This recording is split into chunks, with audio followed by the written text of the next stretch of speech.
Hello, good morning, students. Please subscribe the channel, drop a like, share, and comment. This is Shree Vishnu Art Press Publications, exercise number 11 and 12 on the speed of 90 words per minute.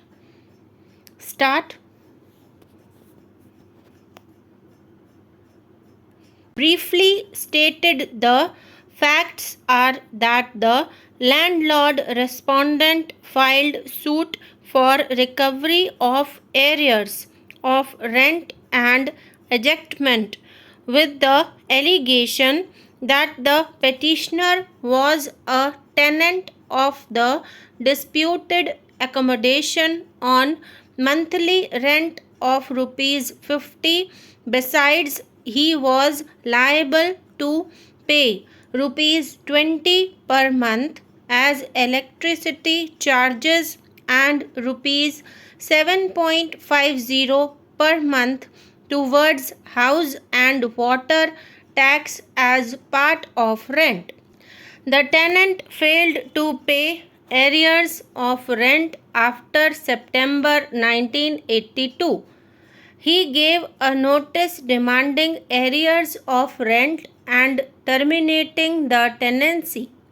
The petitioner, after having received it, did not comply with the same.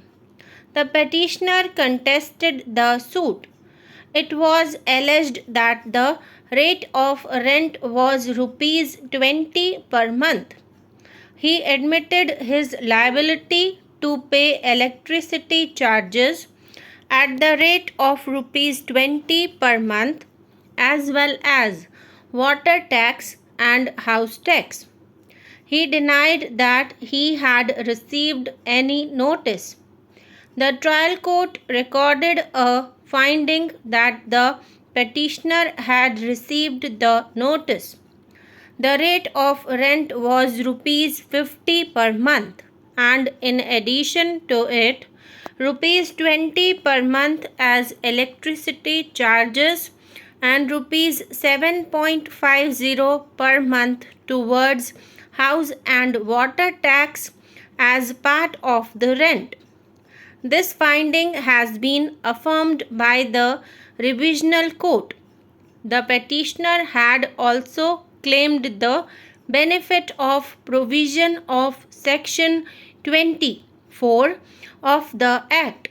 The core question is whether the petitioner is liable to deposit electricity charges as well to get the benefit of the provisions of subsection 4 of section 20 of the Act.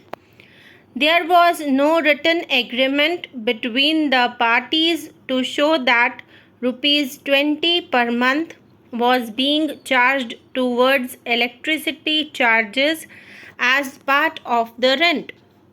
The plaintiff and defendant both appeared in the witness box. The plaintiff, as PW4, stated that the defendant was liable to pay rupees 50 per month as the rent of the accommodation, rupees 20 per month towards electricity charges and rupees 7.50 per month towards house tax. Section 105 of the Transfer of Properties Act defines the lease. The lessor is entitled to get consideration for the lease from the lessee, which is agreed between the parties.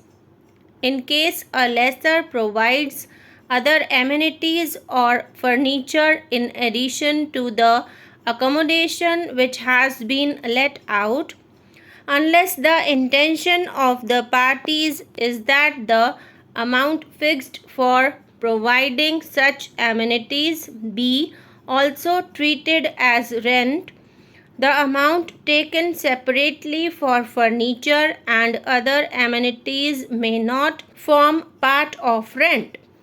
Normally, the electricity charges are taken by the landlord for the purpose that he is providing electricity to the tenant, and for such facility he has to pay the amount of electricity charges to the electricity board or such authority from whom the electricity connection has been taken, and the landlord is liable to pay for the consumption of electricity by the tenant.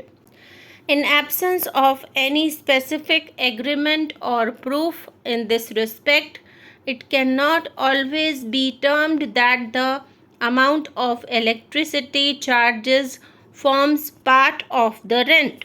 Shree K.T.S. Tulsi, Learned Senior Counsel, appearing for respondent number 7, submitted that on similar allegations, this court had directed CBI to initiate criminal proceedings against his client, and criminal prosecution has been launched and ended in logical conclusion. Thus, there could be no justification not to initiate the similar proceedings against Sri Ravi Mathur, IAS, respondent number 4.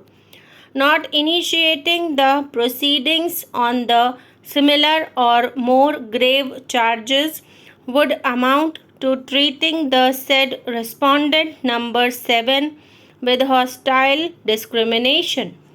The disciplinary proceedings cannot be initiated against him in view of delay and laches, as the statutory rules applicable do not permit such a course at such a belated stage. The criminal prosecution can easily be launched. The matter requires investigation as to whether the said respondent number 4 had committed an offence under the provisions of Prevention of Corruption Act 1988. Dr. Rajiv Dhawan, Learned Senior Counsel, amicus curiae, would submit that the gravity of allegations made against the said respondent number 4 is of such a high magnitude that it warrants the same treatment as given to Mrs. Neera Yadav, IAS, respondent number 7. Dr. Dhawan has taken us through all the proceedings, including the reports of the Chairman, Board of Revenue, and K.T. Thomas Commission, and submitted that it is a fit case directing the CBI to conduct inquiry against the respondent number 4. However, Dr. Rajiv Dhawan has raised serious objection in respect of intervention of the respondent number 7 and opportunity of hearing accorded to Sri K.T.S. Tulsi, Learned Senior Counsel, on her behalf, that in a case of this nature, the respondent number 7 had no locus standi and right to raise any grievance whatsoever. Sri Rakesh Dwivedi, Learned Senior Counsel, appearing for respondent number 4, has vehemently opposed the initiation of disciplinary proceedings or criminal prosecution on the ground that the authority did not suffer any financial loss. There is nothing on record to show that the said respondent indulged in corruption. Thus, the provisions of the Act 1988 were attracted. The said respondent had acted in good faith. The disciplinary proceedings cannot be initiated, being time barred.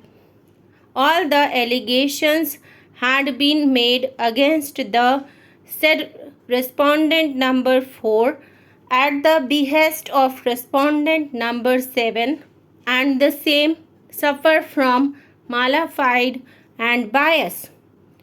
The said respondent had paid the transfer charges only once to the tune of rupees 1.80 lakhs. The second conversion had subsequently been cancelled by the respondent number 7 herself. Due to pendency of this case, the said respondent could not get the physical possession of any of the plots. The change of user of the land in Sector 32 was made in good faith. More so, such a change was cancelled and the green area was restored by the respondent number 7 herself. The contract given by the respondent number 4 to certain contractors had been at the rate on which they had been working earlier. Thus, the authority did not suffer any loss whatsoever.